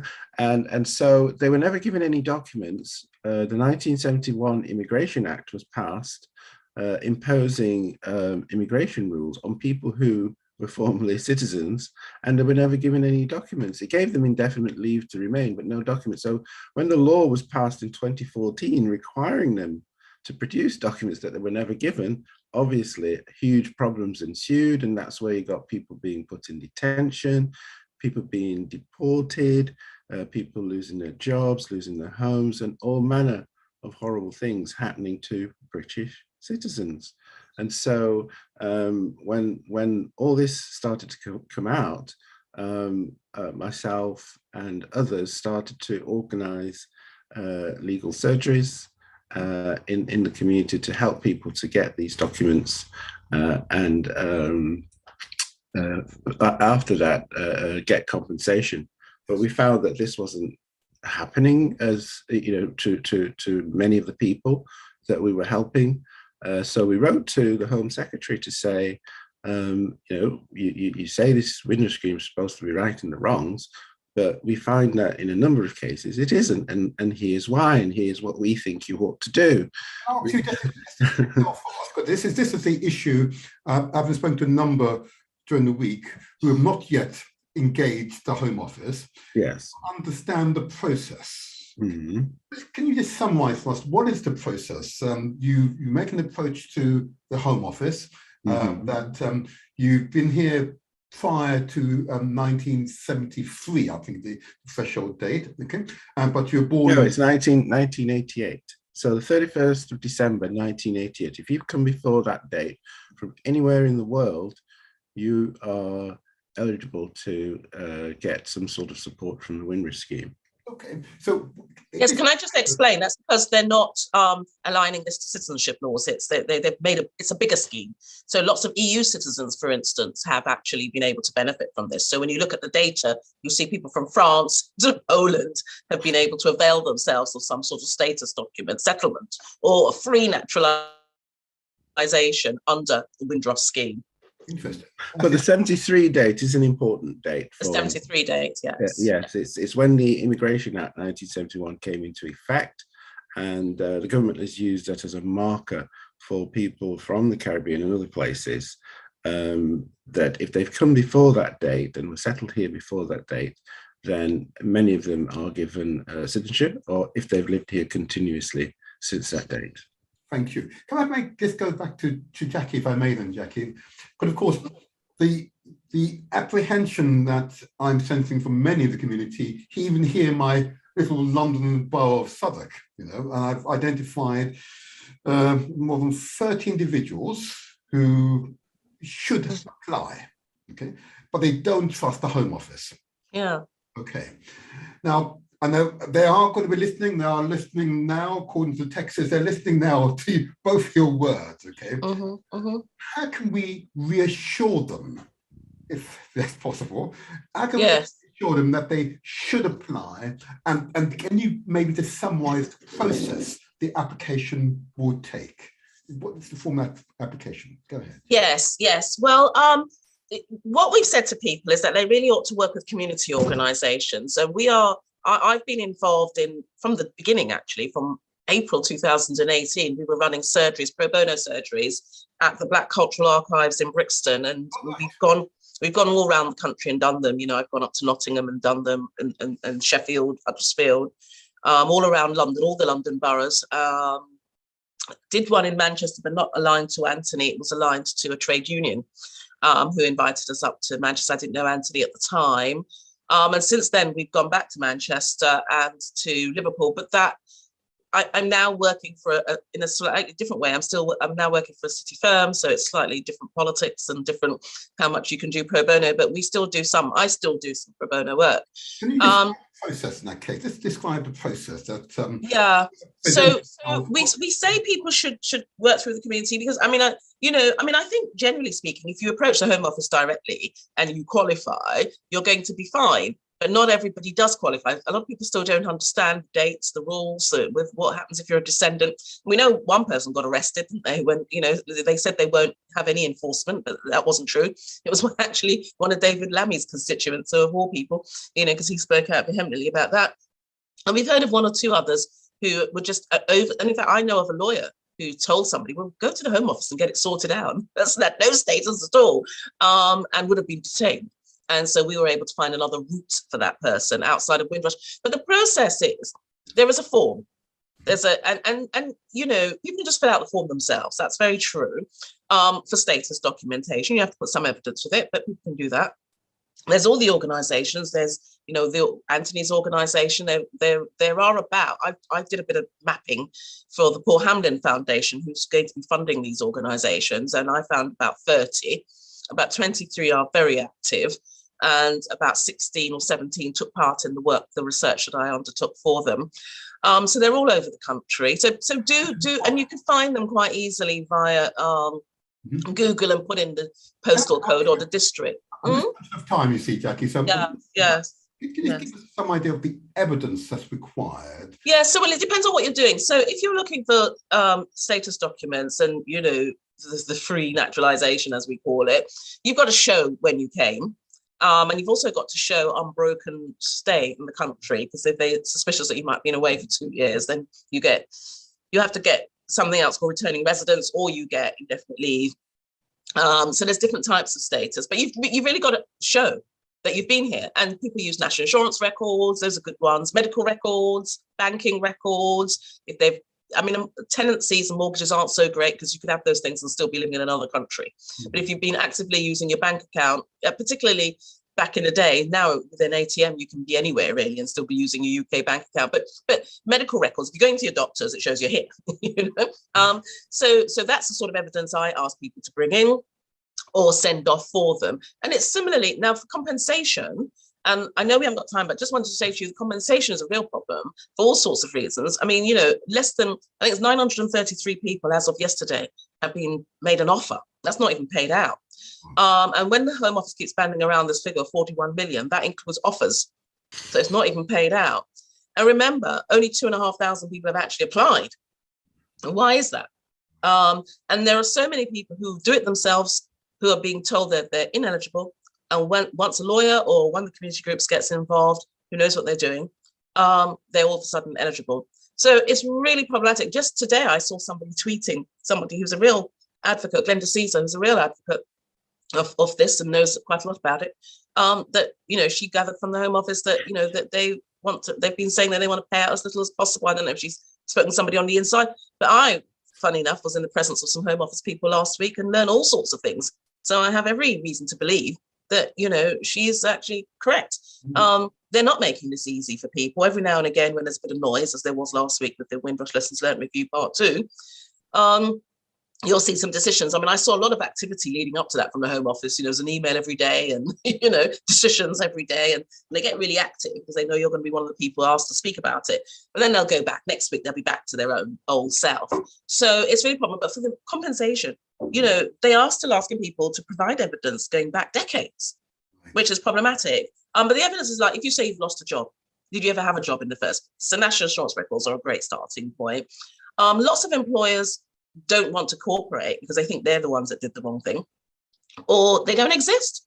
People worked in factories or on building sites that no longer exist. So it's problematic.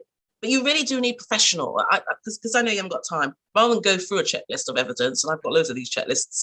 I think what I would say is do work with the community organisations. They will hold your hand and guide you through this, or do work with lawyers. And I know lawyers charge for their service. I wasn't until recently, as I said, now joined a different structured type of organisation.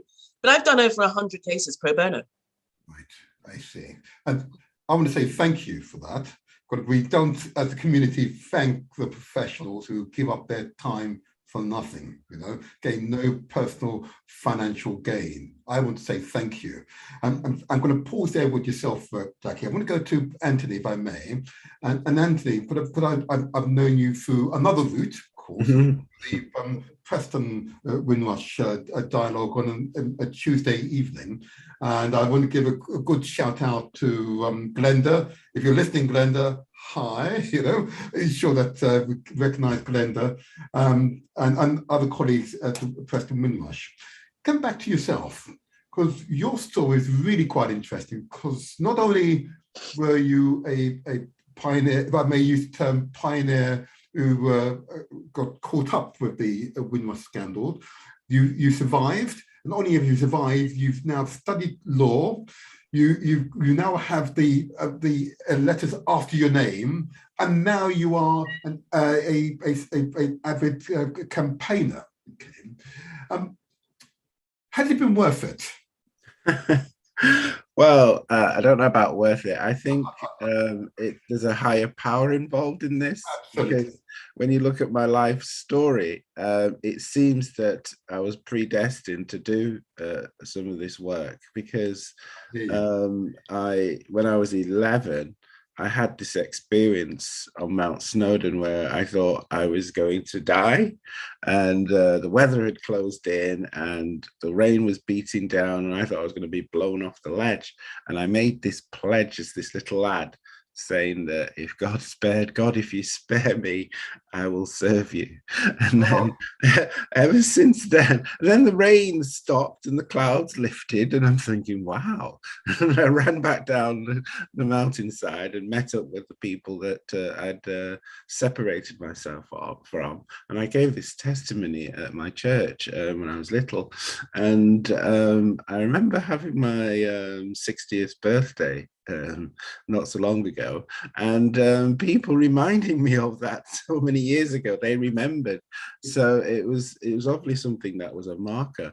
But shortly after that, my dad and my mum had taken a couple of the family, myself and my older brother, back to Jamaica.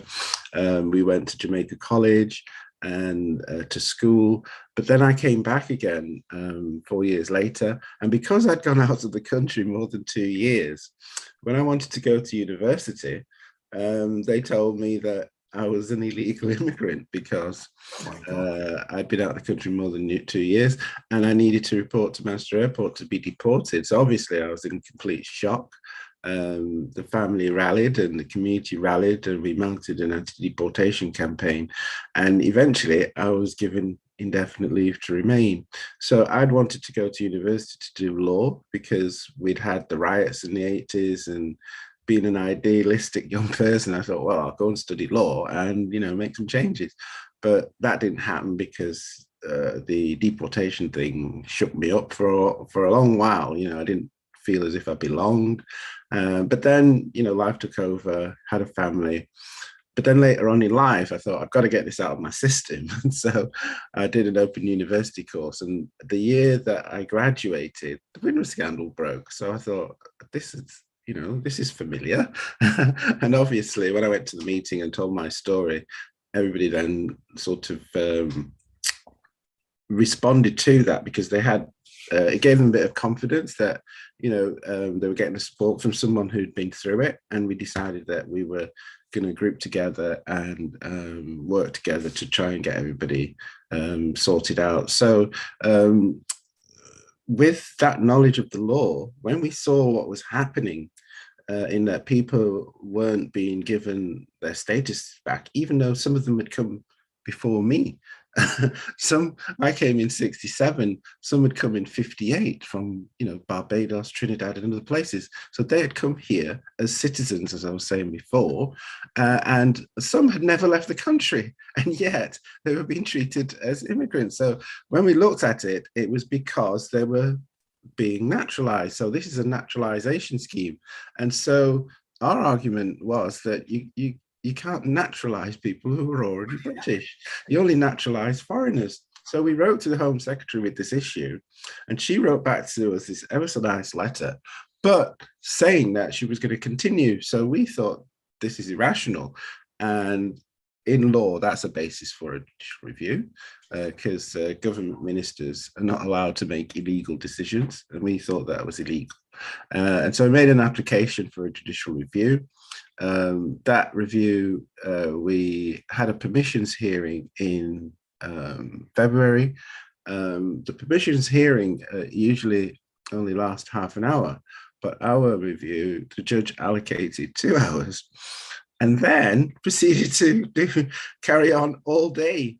Yes. So I'm told that a review normally lasts about a day for that case, but then in his judgment, the judge refused permission for a judicial review, but gave us a review anyway, because he gave us a 19-page analysis, a judicial analysis of the laws barring the Windrush generation from getting their citizenship back. And the real culprit in this is what they call Schedule 1 of the British Nationality Act, 1981, and that lists all the criteria for naturalization. So the people I was talking about who had come here before me, who couldn't get their citizenship back, within this schedule, you have to have been here in the country for 5 years prior to applying. So those people who had been locked out of the country because the Home Office said that they couldn't come back, when they did allow them back, they couldn't give them their citizenship because the law said you have to be in the country 5 years. And people say, but you're the one that kept me out. And he'll say, but the law says you've got to be in the country 5 years. So there's that anomaly. And there's others about good character. So you have to have a good character. Now, if you're a British citizen and you go to prison, it doesn't mean to say that you lose your citizenship or you can't apply for citizenship. But with the Windrush generation, they were applying this good character test.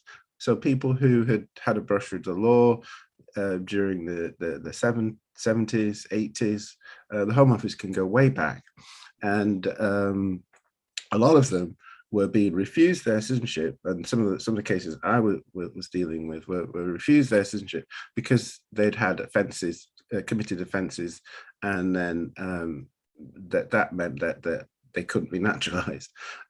So there's a range of issues with the Schedule 1, and so we asked that this be disapplied. So this shouldn't apply to people from the Windrush generation. And the judge said that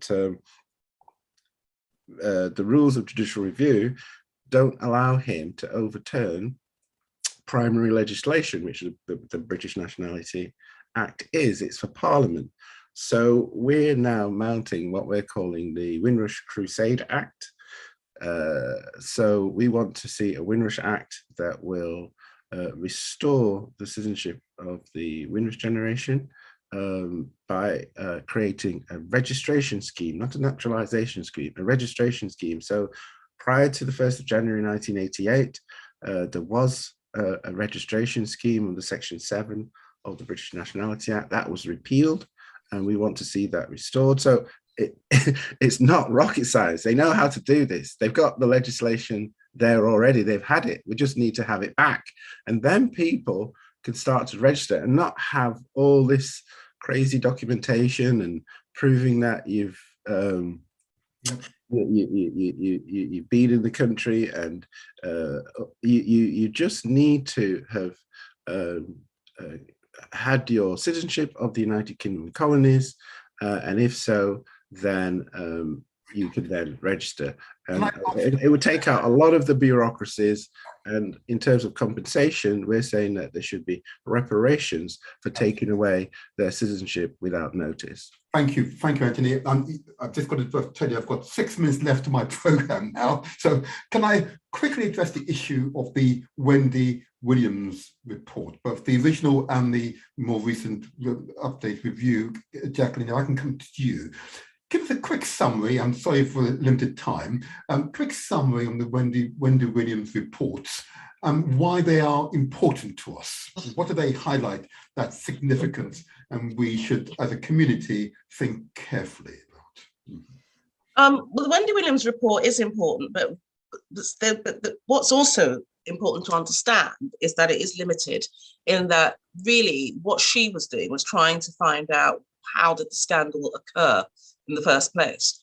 And so that took her down a very narrow route of looking at the organization of the Home Office, particularly around its culture and its structure.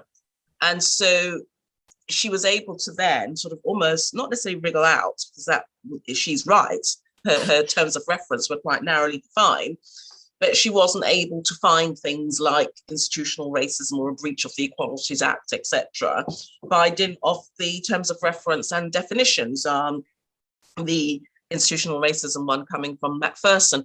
But interestingly, though, and you know, I've written an academic article for the Discrimination Law Association where I do a critique of the Windrush Solidarity Review, the initial report published in March 2020. And, you know, she did find an ignorance of history and culture pertaining to race. And that is the bedrock of institutional racism. That's what causes it. So by using those words, she's effectively said, here is institutional racism without saying it. You got to have the tenets of something. It's like being a bit pregnant. You're pregnant when you're not. So she, you know, it's a shame it isn't more punchy and more powerful, and therefore it requires us to do some work on that. And that's why I wrote that article. And I wish more people were doing that sort of thing. This is a lot of chat, but we actually do need to document the history. It's going to be our historical material that shows, look, you can say that because that's your terms of reference, but this is what us on the ground who are living this is how we see it. So the report was important because it was a massive indictment, or a terrible indictment on the Home Office. But for me, the other issue that it lacked was the point about ideology. Because remember, what happens at the Home Office, and I spent, when was the report announced? Thursday. I spent Thursday evening with Wendy and a whole lot of Home Office staff from about 4 o'clock to about 11 o'clock at night. And, you know, and listening to them speak is very, very, very interesting thing. But, you know, you will find that very decent people are forced to make really terrible decisions. And we were talking about all matter of things, including EU citizens and deportations and refugees and Windrush and so on. We weren't just talking about Windrush. But the ideology is coming from the top. You know, we've got a Home Secretary who's driving this Nationality and Borders Bill, who, even if, and I think all refugees and people seeking asylum should be treated well, but if you could imagine a better case at the moment, Ukraine and Afghanistan, and the problems that we've got there, it shows you that, you know, we the hostile environment's alive and well, and we have a problem. And that cascades down. It doesn't just, I mean, I started off giving you the examples about Clement Attlee and, you know, and Labour. So it's left and right. You know, it's about posturing to the base. But this latest review... Forgive me for interrupting. I'm just conscious of maybe 3 or 4 minutes left. Can I ask you, before I go to Anthony, how can those who are reviewing this interview contact yourself if they want your support, you know, where we're currently working? How can they contact you? What's the best method to contact? Well, there's 2 ways, but before I just say that, just let me give a word about the Wendy Williams report. So Wendy Williams says that this is a tipping point from the Home Office.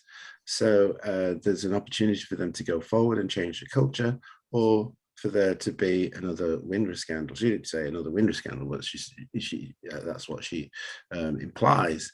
There's not enough progress, basically, in terms of how the Home Office deals with their clients and also in terms of the cultural change. So about 8 of the recommendations they've made some progress on, about 9 they haven't, and others it's mixed. I'm mainly interested in recommendation 1, which talks about the harm that that's been done to the African Caribbean community, and I'm interested to see how the Home Office is going to repair that harm, and there's not much work that's been done there. I'm also interested in... I'm almost out of time. Yeah, so people can contact me through our website, Windrush Defenders Legal. If you Google that, that'll come up. I'm also the chairman of Preston Windrush Generation and Descendants UK. So there's quite a lot of information on the Preston Windrush site. There's a questionnaire that you can complete about your status, about your situation, and we will then contact you and give you the support to access the various schemes, or if you want to get involved in our campaigns, we will do that too. So we've got a campaign that we're running called the Windrush Act Crusade, because we want to see a Windrush Act. If people want to get involved in that, then they can access the Windrush site, wdlegal.co.uk, or just Google Windrush Defenders or Preston Windrush. Thank you. And those who are reviewing this interview, you can also, there's a recording on YouTube and Facebook. And Jackie, how can those who are reviewing this interview contact yourself? You are on mute, Jackie. On mute. Sorry, Jacqueline Mackenzie on most platforms, most social media platforms will take you to me. Twitter mainly, Facebook, Instagram, those things. I'm at Lee Day. I'm a partner at Lee Day Solicitors, so you can just Google me through there.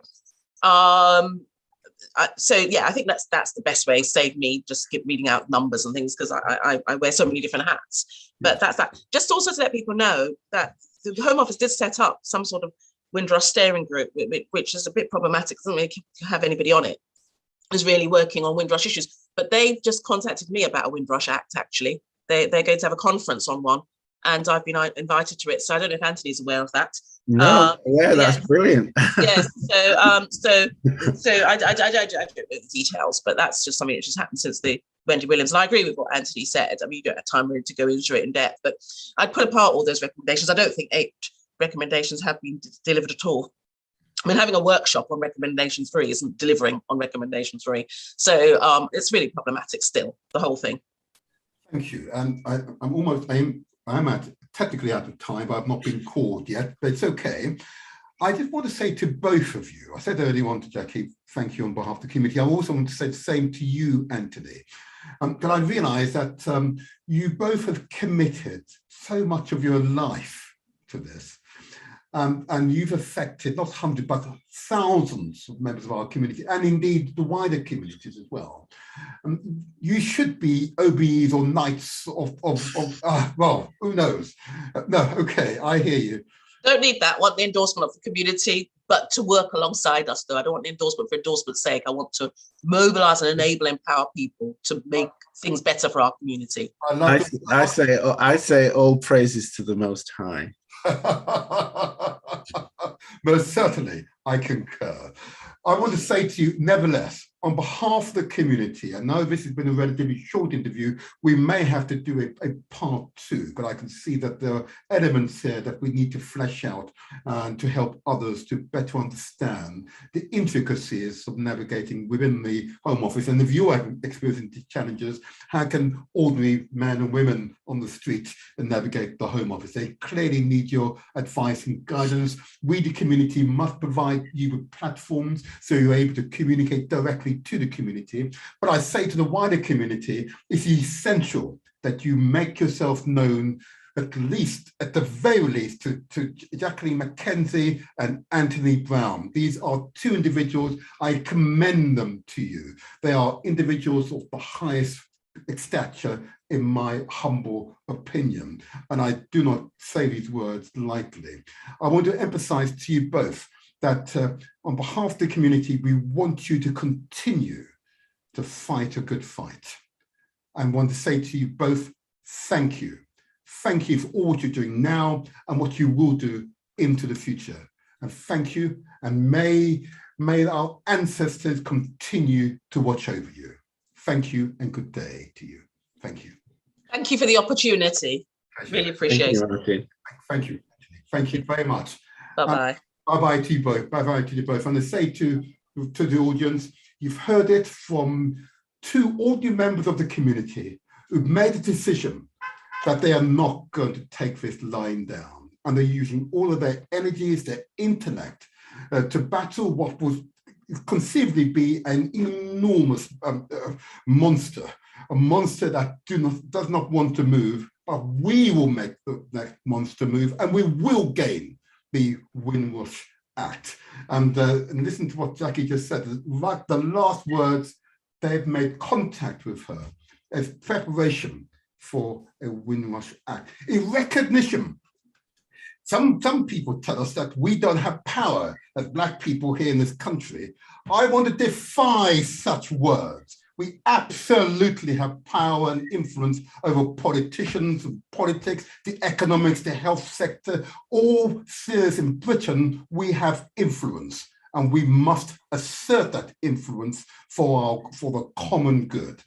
I want to say to you all, thank you so much for listening to the show today, and good weekend. And stay strong and positive.